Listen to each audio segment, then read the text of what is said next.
Good morning, welcome or welcome back to my channel. So today I have decided that मैं अपना घर change कर रही हूँ. I'm shifting to an 1 BHK apartment and ये सारा मैंने मेस बना के रखा है अपने घर को because शिफ्टिंग के समय ऐसा हो जाता है यार. और अभी ना अकेले मम्मी पापा के बाद पहली बार मैं ना वहाँ पे सारी चीज़ें निकाल के रख रही हूँ जो मैं कर सकती हूँ रेडी.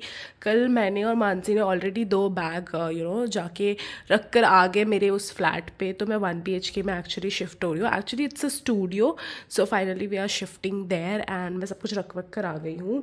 एंड नाउ बस इतना थोड़ा मोड़ा सामान रह गया है. इतना मैसी है, कचरा ये क्या है. मुझे समझ नहीं आ रहा है ये किचन का सामान कहीं गिर विर ना जाए किसी बैग में. तो आई विल सी, अदरवाइज इसको अकेले एक एक करके लेके जाना पड़ेगा. देखना पड़ेगा कितना देखो कचरा. ये इतना अलमीरा से मेरे पता नहीं क्या क्या निकला है, कचरा वचड़ा. सो ये सब मैस हो रखा है. अभी कुछ 11 बज रहे हैं और मैं 1 बजे तक सब कुछ शिफ्ट कर लूँगी. मुझे वो अपना क्या बोलते हैं, मेरा 16 kg का एक्चुअली सिलेंडर भी है. तो आई डोंट नो वो कैसे शिफ्ट होगा, विल सी. एंड यहाँ पे एक्चुअली बुक हो रखा है इस फ्लैट में, तो वो भी सब चेंजेस करवाने पड़ेंगे, देखना पड़ेगा अभी. सो फाइनली ये रहा मेरा अपार्टमेंट. ये इतना ज़्यादा सुंदर है, मतलब ये एक स्टूडियो है. और फिर मैंने केयरटेकर को कॉल किया, उन्होंने बोला क्लीनिंग अभी तक नहीं हुई. तो मैंने सोचा कि मैं भी चली जाती हूँ, मैं भी देख लूँगी आंटी कैसे क्लीन कर रही है और उनसे अच्छे से क्लीन करवा लूँगी. जैसे ही मैंने नए रूम में शिफ्ट किया ना, वैसे ही मेरा फ़ोन ख़राब हो गया. मतलब उसमें कोई नेटवर्क नहीं आ रहा था. तो मैंने सोचा जल्दी जल्दी जाके मुझे अपना फ़ोन ठीक करवाना पड़ेगा, बिकॉज कल की मेरी ड्यूटी थी. स्टैंड बाय पे हूँ मैं कल, सो मैं ये रिस्क बिल्कुल नहीं ले सकती. तो मैं निकल गई एयरटेल स्टोर के लिए. और फिर मुझे वहाँ पता चला कि मेरे सिम कार्ड का कुछ डुअल इशू होता है. मतलब सिम बहुत पुरानी हो गई थी, 6 साल से मैं सेम सिम यूज़ करी थी, तो इशू हो गया. फिर मैं घर आई, सिम का इशू ठीक हो गया था. मैं घर आई और उसके बाद मैं सारा सामान सॉर्ट आउट कर रही थी, सारा चीज़ें. पहले मुझे समझ नहीं आ रहा था कि स्टार्ट कहाँ से करो. जब आपके सामने ना इतना कुछ फैला होता है ना आपके पूरे रूम में, तो आपको समझ ही नहीं आता कि स्टार्ट कहाँ से करूँ. एक एक करके सॉर्ट आउट करना. उसके बाद मुझे फ़्लाइट के लिए भी जाना था. क्या पता वो स्टैंड बाय पे मुझे फ़्लाइट के लिए रख देते. सो मैंने रिपोर्ट चेक कर लिया दूसरे दिन के लिए, क्योंकि मेरी तबीयत एक्चुअली बहुत ख़राब होने लगी थी. तो सबसे पहले मैंने सोचा कि मैं किचन साफ़ कर लेती हूँ, सो दैट मैं किचन पे जाके एटलीस्ट कुछ बना सकूँगी खुद के लिए शाम को खाने के लिए. तो सबसे पहले मैंने किचन विचन सेट करवाया अपना, और फिर सिलेंडर गैस भी लगवाया. एंड देन सबसे पहले मैं खीर चढ़ा दिया मैंने, क्योंकि ऐसे बोलते हैं ना कि नए घर आप जा रहे हो तो आप सबसे पहले चूल्हे पे आपको खीर ही बनाना चाहिए. तो सबसे पहले मैंने खीर के लिए दूध रख दिया.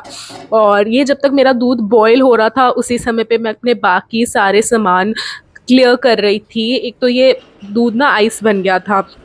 उसके बाद मैंने खीर बनाई, फिर मैंने खीर खाया. ये खीर इतनी टेस्टी बनी थी. मैंने इसमें चीनी बिल्कुल भी नहीं डाला था, बिकॉज़ मैं हेल्थ कॉन्शियस हो रही थी थोड़ा सा, और मुझे ऐसा लग रहा था कि नहीं यार, अभी चीनी थोड़ा कट करना पड़ेगा. कभी कभी मुझे ऐसा फील होने लगता है.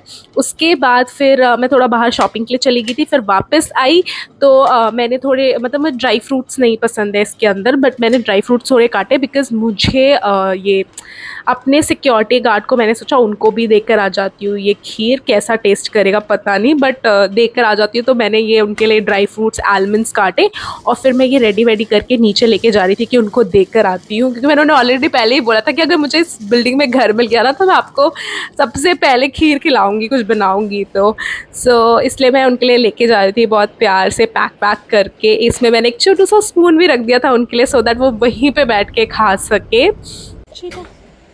आपके लिए गरम है. वैसे तो मैंने सोचा था मैं रात को कुछ भी नहीं खाऊंगी. मैं रात को वापस पे जब घर आई तो मैंने सोचा कि मैं कुछ नहीं खाऊंगी, बस खीर खा के मेरा हो जाएगा. पर मैं वापस आई और मुझे वो जो कपड़ा मैंने पहना था वो मैं ज़्यादा कंफर्टेबल नहीं होती हूँ रात को पहन के सोने के लिए. तो रात को यूजुअली मैं नाइट ड्रेस जैसा कुछ लूज सा पहन के सोती हूँ. तो मैं अपना ड्रेस चेंज किया, और उसके बाद मैंने सोचा चोखा और मैं चावल बना लूँ. इससे ज़्यादा ईजी क्या ही हो सकता है, जिसमें आप चावल भी डाल दो और उसी के अंदर आप 2 आलू डाल दो, आपका चोखा चावल जल्दी से बन जाएगा. और ये मैं एक बिहार से हूँ तो आप ये समझ सकते हो कि मुझे ये कितना ज़्यादा पसंद होगा। फिर दूसरे दिन हम सुबह सुबह मैं उठी तो दूसरे दिन मैंने थोड़ा पानी वानी गर्म किया खुद के लिए पीने वीने के लिए, और लिटरली मुझे कोल्ड हो गया था सुबह सुबह, बहुत ज़्यादा ही कोल्ड हो गया था। तो मैंने सोचा था कि मैं स्टीम ले लेती हूँ, तो ये साइड में हो रहा था। उसके साथ ही मैं अपने साथ स्टीमर लिया है, मैंने रिसेंटली बाय किया है। इसका अगर वो होगा लिंक तो मैं आपको प्रोवाइड कर दूंगी। बहुत ज़्यादा अच्छा है, बहुत सस्ता भी, आई थिंक 300-400 का आ जाता है। और आपको मतलब इलेक्ट्रिकल स्टीमर सबसे बेस्ट होता है, आपको बस पानी डालना है और स्टीम होने लगता है मस्त सा।